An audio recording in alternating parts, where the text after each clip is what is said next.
Carlos Alberto Montaner. Muy buenos días. Hola, Fernando, gracias por invitarme al programa. No, pero ni más faltaba. Hace no mucho preguntábamos, Carlos Alberto, desde acá, lo de Cuba cuándo va a reventar. Eso no es posible. Un pueblo con hambre, un pueblo en la miseria moral, en la miseria económica, un pueblo sin horizonte no puede resistir más una tiranía. ¿Qué va a suceder? No olvidaré jamás la respuesta. Mientras Castro esté ahí, esto no va a tener solución.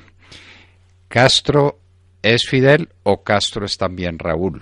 Ese tránsito de prestigio y ese tránsito de simbolismo que tiene Fidel se hizo hacia Raúl y se hizo eficientemente, o Raúl es simplemente el gatillo, la violencia, el látigo despojado del prestigio mitológico que tenía Fidel entre unas bases cubanas que habían sido envilecidas y doblegadas por el látigo y por la cárcel.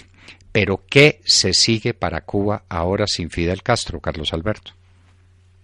Fernando, está bien planteado eso, porque Raúl es y ha sido siempre el apéndice de Fidel, el apéndice emocional, el apéndice intelectual, incluso el apéndice de acción, porque todas las actividades políticas en las que se ha visto presente este señor Raúl Castro ha sido como consecuencia de que el hermano lo ha arrastrado a esa posición y a esas acciones. Muerto Fidel, claro, hay un periodo de 10 años, el verano del 2006 a este momento en el que muere noviembre 26, que muere Fidel, en donde Raúl ha heredado el control político del país y ha ido perfeccionando pero no la autoridad, porque la autoridad moral de estos caudillos es imposible de recibir. Además, Raúl Castro no tiene las condiciones, ni mucho menos, que tenía su hermano para ejercer el poder de esa manera mesiánica y de los caudillos. Era un tipo distinto, y un tipo con muchas más limitaciones intelectuales y yo diría que incluso emocionales. Ahora, ¿qué va a pasar? Bueno, lo primero que va a ocurrir, y de esto se tratará el comentario que vas a transmitir muy generosamente mañana, es de lo que van a hacer durante el velorio. Durante el velorio ellos van a recoger firmas para ratificar la línea de la revolución, que me parece una cosa asombrosa.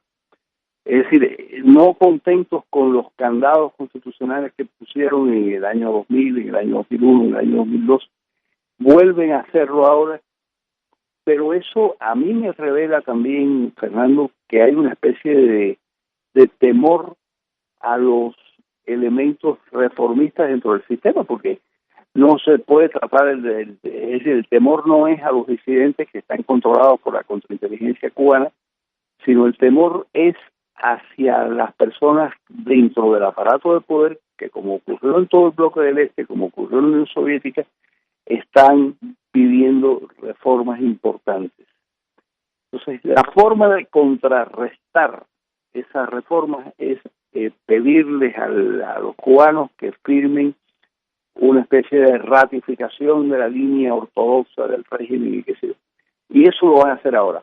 Claro, a mí me parece que todo esto es inútil, porque es tan evidente el fracaso económico, el fracaso material, el fracaso político del sistema, donde ahí prácticamente no hay gente joven que esté de corazón con el sistema. Lo que quieren es largarse de ahí. Lo que queda, el castrismo que queda es el de la generación más antigua, que no tiene otro horizonte que de la muerte a corto o medio plazo como consecuencia de la edad. Pero los jóvenes lo que quieren es largarse porque no creen en que ese sistema puede de alguna manera traerles la felicidad o las posibilidades de progresar. Entonces, vamos Claro. a ver a un Raúl Castro que tiene tres problemas muy serios. La desaparición de Fidel, en primer lugar. En segundo lugar, la desaparición del subsidio venezolano. Y en tercer lugar, la desaparición de un presidente norteamericano que les había tendido una especie de puente, de política donde no se le exigía al gobierno cubano que hiciera ningún tipo de concesión a cambio de las concesiones que hacía el gobierno norteamericano. De manera que son tres desapariciones, a mi juicio, Fernando, muy importantes. Es tan importante es que uno se pregunta entonces de qué va a vivir Cuba y qué va a hacer Cuba. Porque precisamente te iba a preguntar, Carlos Alberto, por el subsidio venezolano. Si eso lo mantiene Maduro, si ha ido desapareciendo paulatinamente o ya desapareció del todo. Y lo otro es que de la amistad mal encubierta, bastante visible de Obama hacia el régimen cubano. Seguramente a Obama nunca nadie le contó qué era Cuba y cómo se practicaba la democracia en Cuba. Pasan a un régimen evidentemente hostil. No sabe uno qué tan ilustrado y qué tan dueño de toda la perspectiva histórica, pero de todas maneras un régimen muy hostil que va a ser el de Trump. Entonces, ¿qué le queda a Cuba? Pregunta elemental.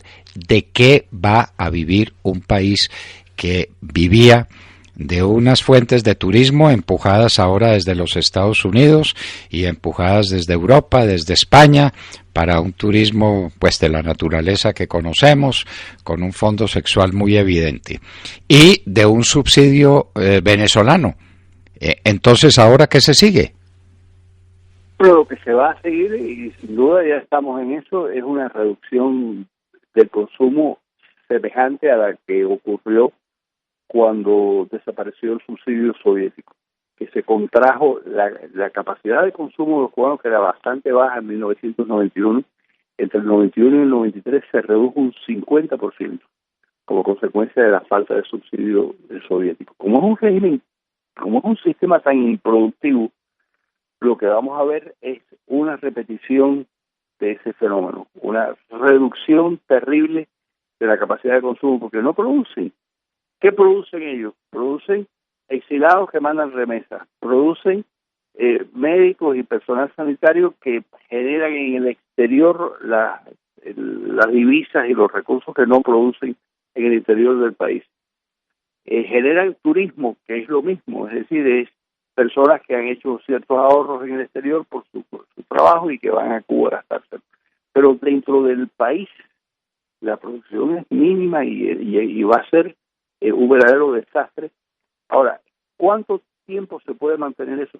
Ya sin Fidel, con un Raúl que envejecido, porque tiene 85 años, y además con una fecha de caducidad muy cercana, porque él ha dicho que en el 2018 se jubila y se retira de la vida pública. No sé si se lo cumplirá o no lo cumplirá, pero de todas maneras, si no se retira él, lo va a retirar la vida, porque tiene 85 años.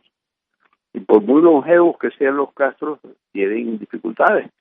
La persona que más se parece a él físicamente es Juanita, su hermana, que tiene un año menos que él, que es mi amiga y que es una persona muy honorable. Y Juanita, que vive exilada, ha tenido cáncer de pulmón, en estado muy grave, qué sé yo. O sea, que la longevidad de los Castro, aún así, se mueren a los 90 años, se mueren a los 80 y tantos, se enferman como el resto de los mortales. Y la situación es muy complicada, porque si Raúl Castro no organiza la ampliación de la participación de la sociedad en los destinos del país, es decir, abandona el monopartidismo, abandona la idea de que el único partido en Cuba permitido es el Partido Comunista. Si no hace eso y si no le da una salida política al país que conduzca eventualmente a la demolición de ese sistema absolutamente improductivo y a la creación de un sistema económico basado en el mercado, Si él no hace eso, pues está provocando que a su desaparición, a su muerto, a su incapacidad, se produzca en Cuba una crisis política que no tenga otro desenlace posible que el de la violencia. Eso es lo que va a pasar, Fernando. El de la violencia. Qué horror. Carlos Alberto, aquí leí en mi nota editorial las cifras de lo que era la Cuba de 1959 o antes de 1959, con cifras perfectamente claras y nítidas de fuentes americanas de investigación.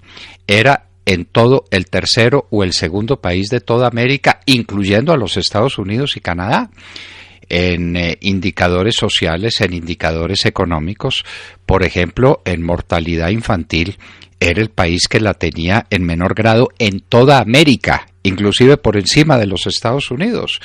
Lo que tenía en materia de vías de comunicación, de carreteras, de ferrocarriles, lo que tenía en materia de desarrollo, de desarrollo educativo, porque están diciendo pues que Fidel Castro es el gran inventor de la educación en Cuba, y resulta que Cuba era el segundo país de América en materia educativa. Con todo lo detestable que fuera el régimen cubano y con todas las deficiencias y los problemas que tenía el país, era el país más próspero. Y recordamos la famosa zafra de los 10 millones de toneladas de azúcar. ¿En cuánto estaremos? Porque la última cifra que tengo es de 800,000. Cuba estará produciendo 800,000 toneladas de azúcar. ¿Y en qué estarán esos indicadores que eran orgullo de los cubanos? ¿En qué estarán? Pues estarán, tal vez si han aumentado un poco, 1 millón de toneladas, pero en el año 53, 1953, 5 años antes o 6 años antes de la llegada de Castro, Cuba produjo 8 millones de toneladas de azúcar. Y en ese momento había 6 millones de cubanos. Ahora hay 13, es decir, 11 dentro de Cuba y 2 fuera.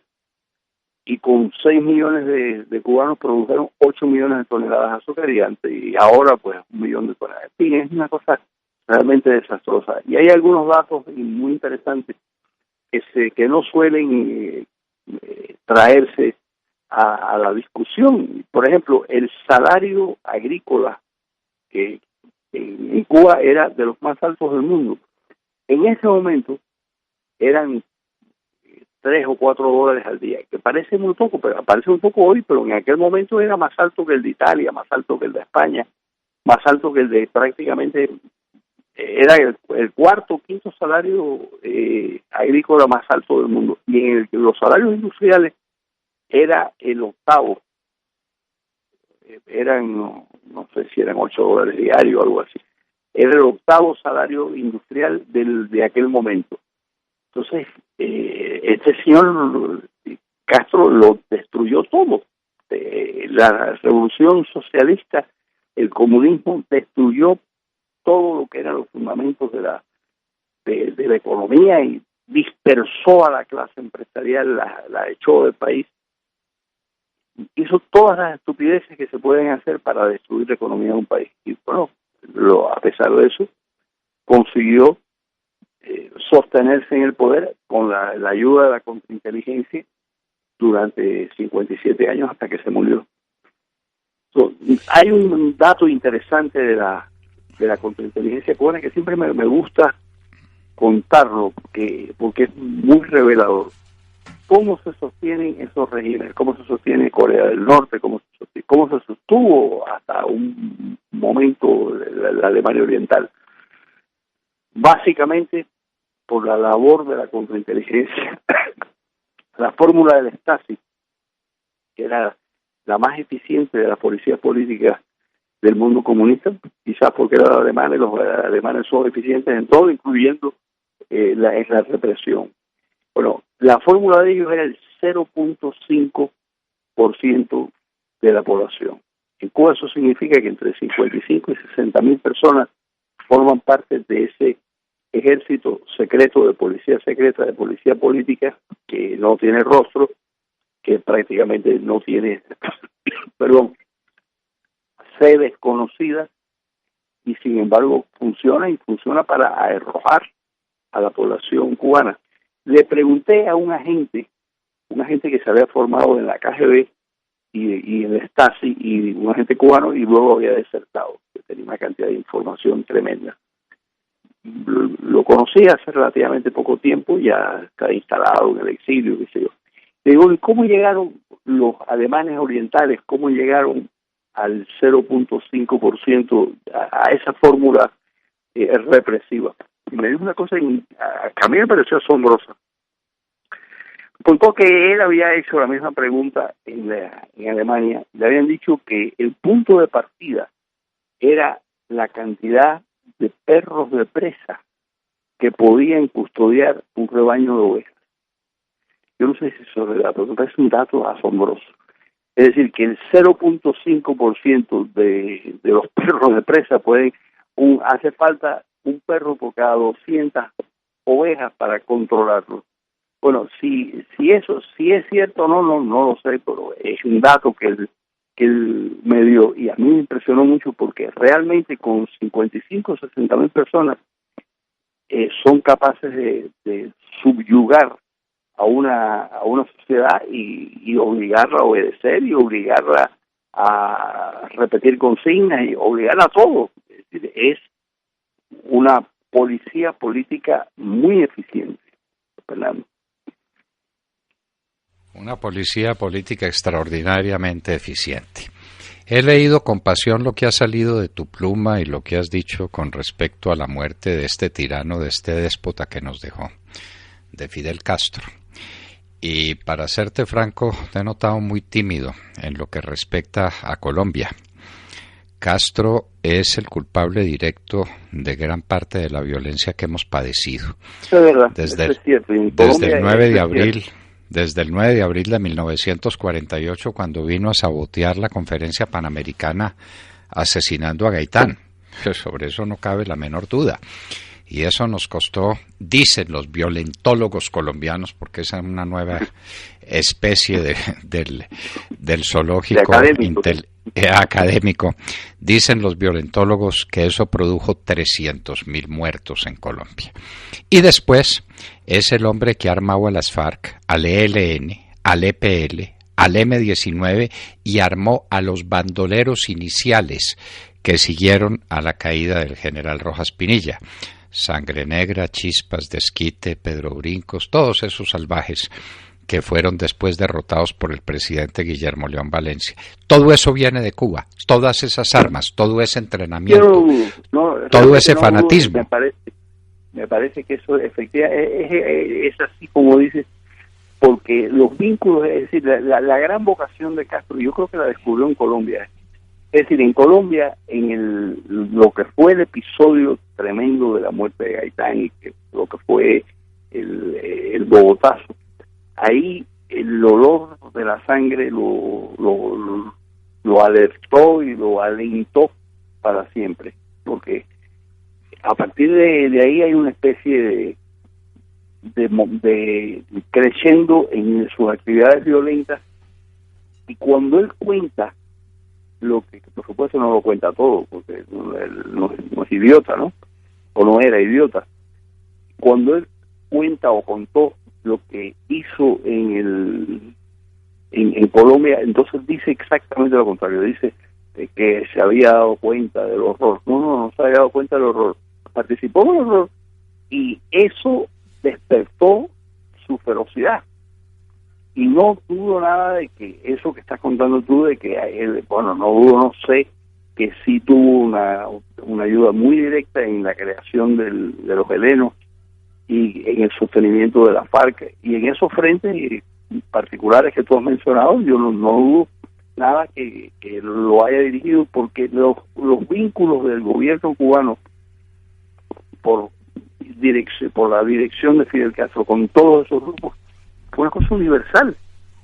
Tuvieron relación con el Ejército Rojo japonés, tuvieron relación, por supuesto, con todos los movimientos terroristas europeos. La ETA vasca se fue adiestrada en Argelia por miembros de la seguridad cubana, que fueron hasta Argelia, es decir, para que se perdieran las pistas y eso yo.